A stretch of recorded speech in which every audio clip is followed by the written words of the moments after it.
ចាសួស្តីថ្ងៃនេះយើងចូលមេរៀនអប់រំសុខភាពបន្តទៀតនិយាយអំពីការប្រែប្រួលនៅពេលពេញវ័យអញ្ចឹងមនុស្សម្នាក់ទៅពេលពេញវ័យគឺប្រែប្រួលទាំងអស់ទាំងរាងកាយទាំងអារម្មណ៍ទាំងអីទាំងអស់ចាទាំងកុមារាទាំងកុមារីហ្នឹងគឺមានការប្រែប្រួលហើយអញ្ចឹងចន្លោះដែលគាត់ប្រែប្រួលហ្នឹងចំពោះកុមារីគឺ10ទៅ14ឆ្នាំចំណែកកុមារាវិញគឺ9ដល់13ឆ្នាំហ្នឹងគាត់មានការប្រែប្រួលចាអញ្ចឹងនៅក្នុងនោះយើងនិយាយអំពីការប្រែប្រួលរាងកាយពេលពេញវ័យចាចំណុចទី1យើងនិយាយអំពីការប្រែប្រួលរបស់ក្មេងប្រុសអញ្ចឹងយើងសង្កេតលើមើលរូបភាពយើងឃើញហើយមានការលូតកម្ពស់ខុសៗក្តីផងដែរចាអញ្ចឹងឥឡូវយើងប្រែប្រួលទៅលើអ្វីខ្លះចាទី1កុមារាចាប់ផ្ដើមលូតកម្ពស់ចាប់ផ្ដើមដោះរោមឃ្លាដៃជើងនិងប្រដាប់ភេទដោះពុកមាត់ចង្កាសម្លេងក្រឡូមានក្របពូនស្មានិងទ្រូងរីកធំកើតមុនលើខ្នងលើមុខលឹងនិងពងស្វាសលូតលាស់ធំចាពងស្វាសចាប់ផ្ដើមផលិតទឹកកាមនិងមានជីវិតឈ្មោលរាប់លានដែលអាចបង្កកំណើតបានប្រសិនបើមានការរួមភេទជាមួយនឹងក្មេងស្រីចាអញ្ចឹងចូលដល់ចំណុចទី2ក្មេងស្រីនៅពេលពេញវ័យក្មេងស្រីមានការប្រែប្រួលក៏ដូចកុមារាផងដែរគឺទី1ការលូតកម្ពស់សដន់រីកធំត្រគាកសាយបែកសម្លេងនិង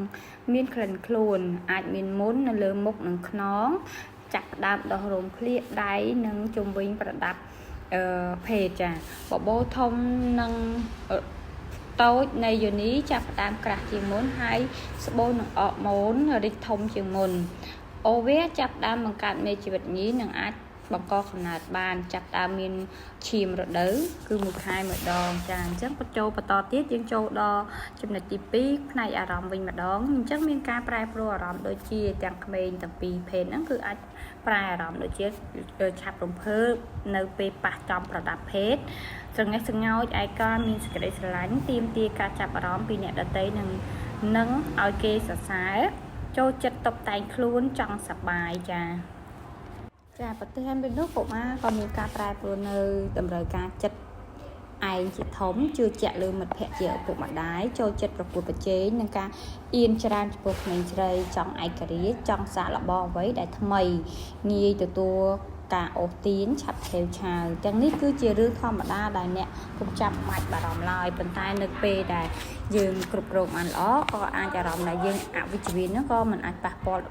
ផងដែរចំពោះការប្រែប្រួលនៅពេលពេញវ័យចាឥឡូវយើងចូលដល់ចំណុចទី2ការគ្រប់គ្រងអារម្មណ៍ផ្លូវភេទអានេះហើយដែលជាឪពុកម្ដាយព្រួយបារម្ភអញ្ចឹងការប្រែប្រួលនេះធ្វើឲ្យកុមារានិងកុមារីមានការភ័ន្តច្រឡំនិងបារម្ភដើម្បីដោះស្រាយគេអាចពិភាក្សាជាមួយចាមិត្តភ័ក្តិលោកគ្រូអ្នកគ្រូបងប្អូនឪពុកម្ដាយគ្រូពេទ្យនៅតាមមណ្ឌលសុខភាពឬមន្ទីរពេទ្យ clinic របស់អង្គការអ្នកមានបទពិសោធន៍ចា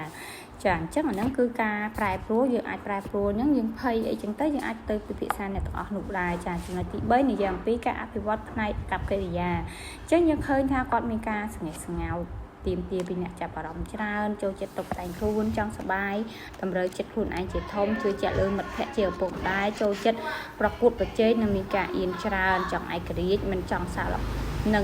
ល្បងអ្វីដែលថ្មីងាយទទួលការអញ្ចឹងយើងចូលដល់ចំណុចទី4ការអភិវឌ្ឍផ្នែកសង្គមអញ្ចឹងនៅក្នុងចំណុចមួយនេះយើងគួរតែចាប់អារម្មណ៍ឲ្យមែនទែនក្នុងការប្រែប្រួលរបស់យើងនឹងគឺអាចធ្វើឲ្យយើងដើរផ្លូវខុសផងដែរចាអញ្ចឹងទាំងផ្នែករាងកាយទាំងផ្នែកផ្លូវអារម្មណ៍ក៏ក្នុងនោះយុវវ័យទៅត្រូវមានទំនាក់ទំនងសង្គមប៉ុន្តែការសង្គមរបស់គាត់នោះអាចវាប៉ះពាល់ផងដែរចាអញ្ចឹងទី1គាត់ចង់មានភាពឯកភាពចង់ឯករាជ្យពីឪពុកម្ដាយ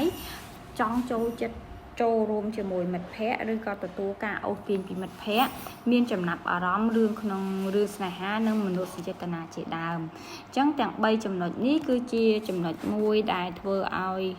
គេហៅថាពេលខ្លះឪពុកម្ដាយនិយាយទៅគាត់អត់ស្ដាប់ទេចាអញ្ចឹងគាត់ចំណុចនេះត្រូវតែជាពិសេសចំណុចទី3ហ្នឹងគឺអារម្មណ៍ស្នេហាហ្នឹងគឺអាចធ្វើឲ្យគាត់ប៉ះពាល់ដល់ការរៀនសូត្ររបស់គាត់ផងដែរកាលណាគាត់ភ្លើតភ្លើននៅក្នុងរឿងស្នេហានិងមនោសញ្ចេតនាខ្ពស់ពេកចាអញ្ចឹងជាទីបញ្ចប់មានមេរៀនសង្ខេបដែរអញ្ចឹងយើងអាចអានទាំងអស់គ្នាចាអញ្ចឹងយើងគ្រាន់តែដឹងថាការប្រែប្រួលរបស់កុមារានិងកុមារីចំពោះកុមារីគឺគាត់ប្រែប្រួលនៅចន្លោះអាយុ9ដល់13ឆ្នាំឯកុមារា10ដល់14ឆ្នាំ